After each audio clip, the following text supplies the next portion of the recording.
Hello. Hi guys, welcome to creating wealth. तो आज हम बात करेंगे कुछ इंटरनेशनल म्यूचुअल फंड्स के बारे में। वैसे तो हमारे जो इंडिया की मार्केट है वो काफ़ी अच्छी खासी चल रही है।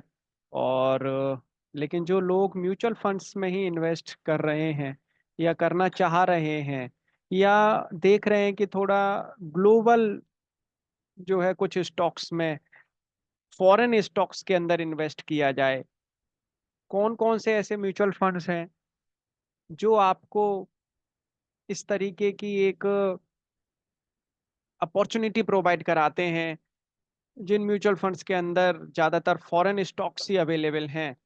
तो वो एक लिस्ट मैं आपके सामने रखूंगा, मैं लेके आया हूँ। और आप देखेंगे कि कौन कौन से स्टॉक्स हैं और कौन कौन से म्यूचुअल फंड्स हैं उसके अंदर। और आप उनको अपने तरीके से एनालाइज भी कर सकते हैं, स्टॉक्स भी देख सकते हैं कि कौन कौन से स्टॉक्स हैं उस म्यूचुअल फंड्स के अंदर। तो टोटली ये वीडियो जो है डिपेंड रहने वाली है कि जो इंटरनेशनल म्यूचुअल फंड्स हैं, जिन म्यूचुअल फंड्स के अंदर इंटरनेशनल स्टॉक्स हैं, फॉरेन स्टॉक्स हैं, कौन कौन से जो है म्यूचुअल फंड्स अवेल हैं और उन्होंने कितना बेसिकली एक साल के अंदर रिटर्न प्रोवाइड कराया है। तो चलिए शुरू करते हैं। आज की जो वीडियो है उसका टॉपिक है इंटरनेशनल म्यूचुअल फंड्स। तो बेस्ट 10 म्यूचुअल फंड्स मैं आपके सामने रखूंगा जिनके अंदर आप इन्वेस्ट कर सकते हैं। डिस्क्लेमर है कि जो भी ये मैं वीडियो बना रहा हूँ वो आपका एजुकेशनल पर्पस के लिए है, वो रिकमेंडेशन नहीं है। आप अपना एनालिसिस भी जरूर करें, रिसर्च करें, उसके बाद ही जो है इन्वेस्ट करें। तो चलिए देख लेते हैं कि सबसे पहला कौन सा म्यूचुअल फंड है जिसने हाई रिटर्न दिया है। और उससे पहले मैं आपको बता दूं कि इंटरनेशनल म्यूचुअल फंड्स क्या होता है। जैसा कि मैंने आपको बताया कि जो इन्वेस्टर्स अपॉर्चुनिटी ढूंढ रहे हैं कि इंडियन मार्केट के जो स्टॉक्स हैं उसके बाहर जो ग्लोबल मार्केट के जो स्टॉक्स हैं, फॉरेन स्टॉक्स जो हैं, उनके अंदर अगर उनको इन्वेस्ट करना है तो आप म्यूचुअल फंड्स के थ्रू जो है इन्वेस्ट कर सकते हैं। डायरेक्टली भी आप इन्वेस्ट कर सकते हैं, लेकिन म्यूचुअल फंड्स के थ्रू भी आप जो है इन्वेस्टमेंट अपना कर सकते हैं। तो आपका डाइवर्सिफिकेशंस जो है होता है आपके म्यूचुअल फंड्स के अंदर, फिर आपका म्यूचुअल फंड का पोर्टफोलियो फिर बन जाता है कि आपके पास में कुछ म्यूचुअल फंड्स हैं जो इंडियन जितने भी स्टॉक्स हैं उनसे रिलेटेड हैं, जैसे mid cap, large cap, small cap and multi cap, flexi cap हो गया। और ऐसे ही आपका फिर जो है जैसे ईएलएसएस हो गया या अदर सेक्टोरियल म्यूचुअल फंड्स हो गए। इसी तरीके से आपने एक म्यूचुअल फंड पोर्टफोलियो के अंदर एक और म्यूचुअल फंड जो है एड ऑन कर लिया, जैसे वो हो गया आपका इंटरनेशनल म्यूचुअल फंड, जिसके अंदर फॉरेन स्टॉक्स ही अवेलेबल हैं जिस म्यूचुअल फंड के अंदर। तो पहला जो म्यूचुअल फंड है इसका आप देखेंगे जो नेम है वो है Franklin India feeder, Franklin US opportunities fund.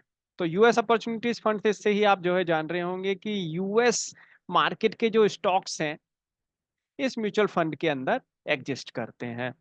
इनका एयूएम आप देखेंगे तो 3,385 करोड़ के आसपास का है। और एक्सपेंस रेशो आप देखेंगे तो 0.57% है। 1 ईयर का रिटर्न देखिए 38% के आसपास का, और एग्जिट लोड इसमें 1% का है। नेक्स्ट जो नंबर पे आता है वो आता है Motilal Oswal Nasdaq 100 fund of fund, F fund of fund होता है। इसका यूएम आप देखेंगे तो 4,625 के आसपास है। 1 ईयर का रिटर्न देखिए 35% का है।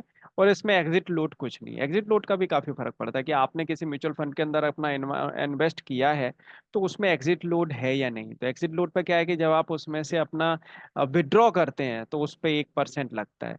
तो यहाँ देखेंगे तो इस वाले म्यूचुअल फंड पे आपका एग्जिट लोड 0 है। नंबर 3 पे आता है Aditya Birla SL global excellence equity, F. तो आप देखेंगे इसमें जो एग्जिट लोड है वो 0.25% का, 31% के आसपास का जो है रिटर्न है इसका। और एयूएम आप देखेंगे तो 180 करोड़ के आसपास की है।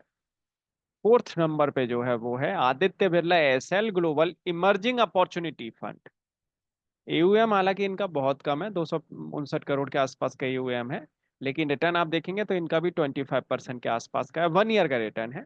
एग्जिट लोड आप देखेंगे तो इसका 0.25% का है। नंबर 5 पे है DSP US flexible equity fund.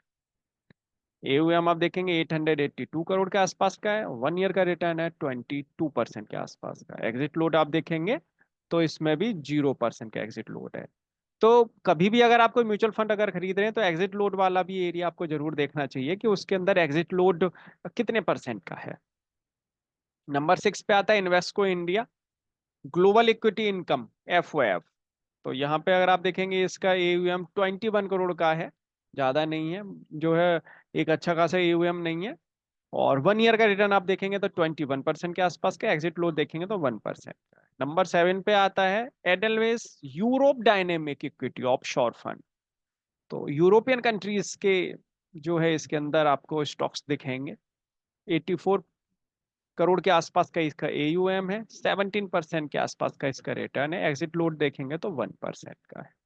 Number 8 पे है Edelweiss US value equity offshore fund. AUM देखेंगे 101 करोड़ के आसपास का है, और 1 ईयर का जो रिटर्न है वो है 16% के आसपास का है। एग्जिट लोड आप देखेंगे तो 1% का है इसका। नंबर 9 पर है DSP global allocation fund of fund. AUM 62 crore, 1 year का रिटर्न है 14% के आसपास, एंड एग्जिट लोड है आपका 0। टैम नंबर 10 पे है ICICI Pru US blue chip equity fund. AUM देखेंगे आप 3,000 करोड़ के आसपास का है, 1 ईयर का रिटर्न है 11.5% के आसपास, एग्जिट लोड है 1%। तो ये 10 म्यूचुअल फंड्स हैं।